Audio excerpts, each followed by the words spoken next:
जय हिंद। आज के वीडियो में आप लोगों को बताऊंगा संदर्भ, प्रसंग, व्याख्या तथा काव्य सौंदर्य कैसे लिखें। ये 18 नंबर का पूछ लिया जाता है और हर साल एग्जाम में आते ही आते हैं।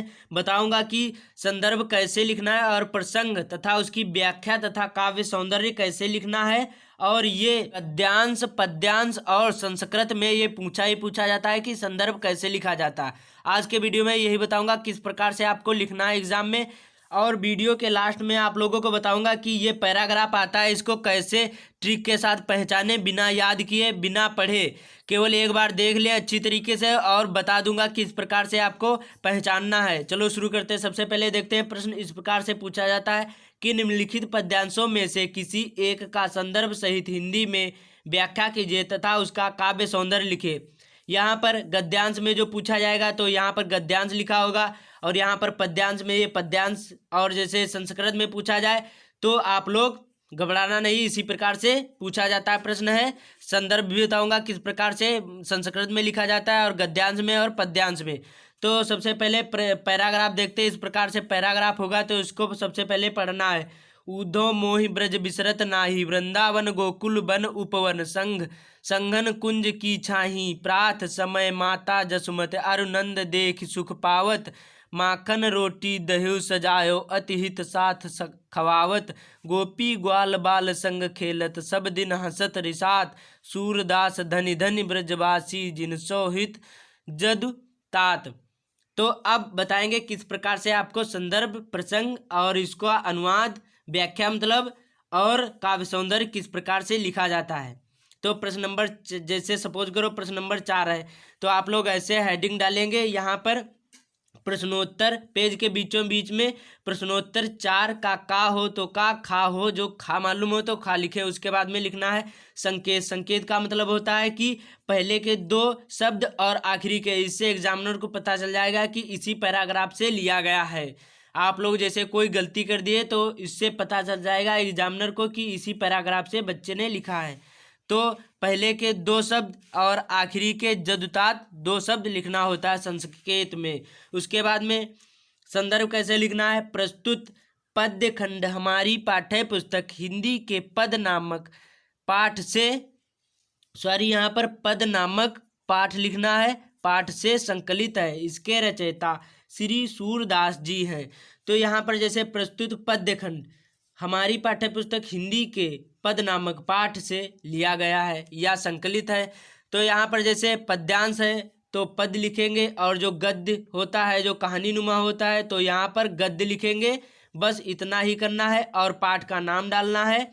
और रचयिता, जैसे यहाँ पर गद्यांश में लिखा जाएगा तो यहाँ पर रचयिता की जगह पर लेखक लिखना होता है, और पद्यांश में रचयिता लिखा जाता है। ये आपको ध्यान रखना है। तो मैं पद्यांश बता रहा हूँ तो यहाँ पर रचयिता लिखेंगे, जो गद्यांश होता है तो लेखक लिखते। बस इसी प्रकार से आपको संदर्भ लिखना है। और जैसे संस्कृत में लिखना है तो किस प्रकार से लिखेंगे, इस प्रकार से लिखेंगे। जैसे संस्कृत में लिखना है, प्रस्तुत गद्यांश हमारी पाठ्य पुस्तक हिंदी के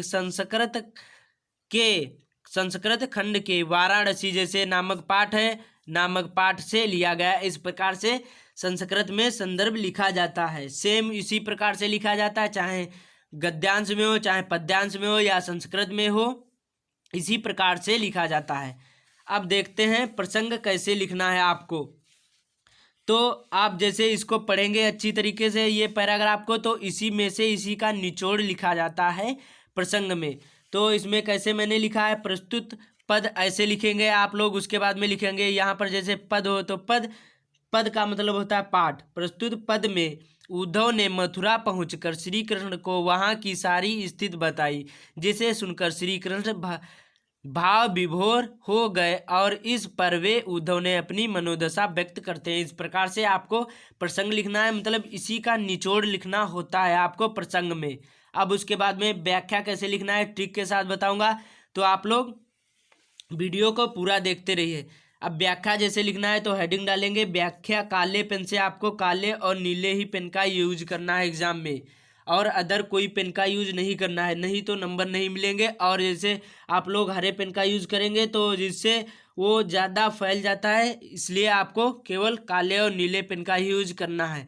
तो व्याख्या में कैसे लिखेंगे, श्री सूरदास जी कहते हैं। जैसे यहाँ पर आपको मालूम हो गया, जैसे यहाँ पर जैसे सूरदास जी हैं कहते हैं, ऐसे लिखेंगे सबसे पहले व्याख्या में, और उसी के बाद में श्री कृष्ण। जो इसमें आप लोग ऐसे पढ़ेंगे तो इसको हिंदी में कन्वर्ट करके लिख देंगे, लेकिन इतना जरूर ही लिखना है कि श्री सूरदास जी कहते हैं। चाहे यहाँ पर तुलसीदास होते या रसकान या बिहारी कोई भी होते तो ऐसे लिखना है आपको, श्री सूरदास जी कहते हैं या श्री बिहारी जी कहते हैं। उसके बाद में आपको इसको ही उतार कर भी लिख देना है अपनी भाषा में, तो नंबर एग्जामिनर दे देगा, एक भी नंबर नहीं कटेगा। इसी ट्रिक का आप लोग यूज करें, पूरा नहीं देखता एग्जामिनर, केवल आपको जल्दी जल्दी उसको और भी कॉपी चेक करनी होती है, इसलिए आपको ज़्यादा नहीं लिखना। अब काव्य सौंदर्य में आपको देखना होगा, पाठ में आप शुरू के 2-3 पाठ आप लोग देख लें अच्छी तरीके से काव्य सौंदर्य के, जिससे कि किस भाषा को आप लोग केवल भाषा देखना है और छंद देखना है और शैली, बस आप लोग बाकी अपनी तरफ से लिख देंगे।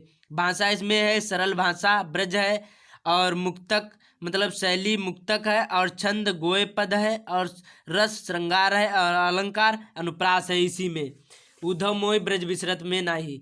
अब आप लोगों को बताता हूँ कि ट्रिक पहचानने की ट्रिक, जैसे कोई भी पैराग्राफ दिया रहेगा उसी में कोई न कोई, जैसे तुलसीदास में तुलसीदास का जैसे पद है, उसका मतलब पाठ है, तो उसमें राम के बारे में बताया गया होगा, और रसकान में जैसे कबीर में हमेशा निर्गुण भक्ति शाखा के कवि थे तो उसी के बारे में बताया गया होगा, और सूरदास श्री कृष्ण के बारे में हमेशा बताएंगे।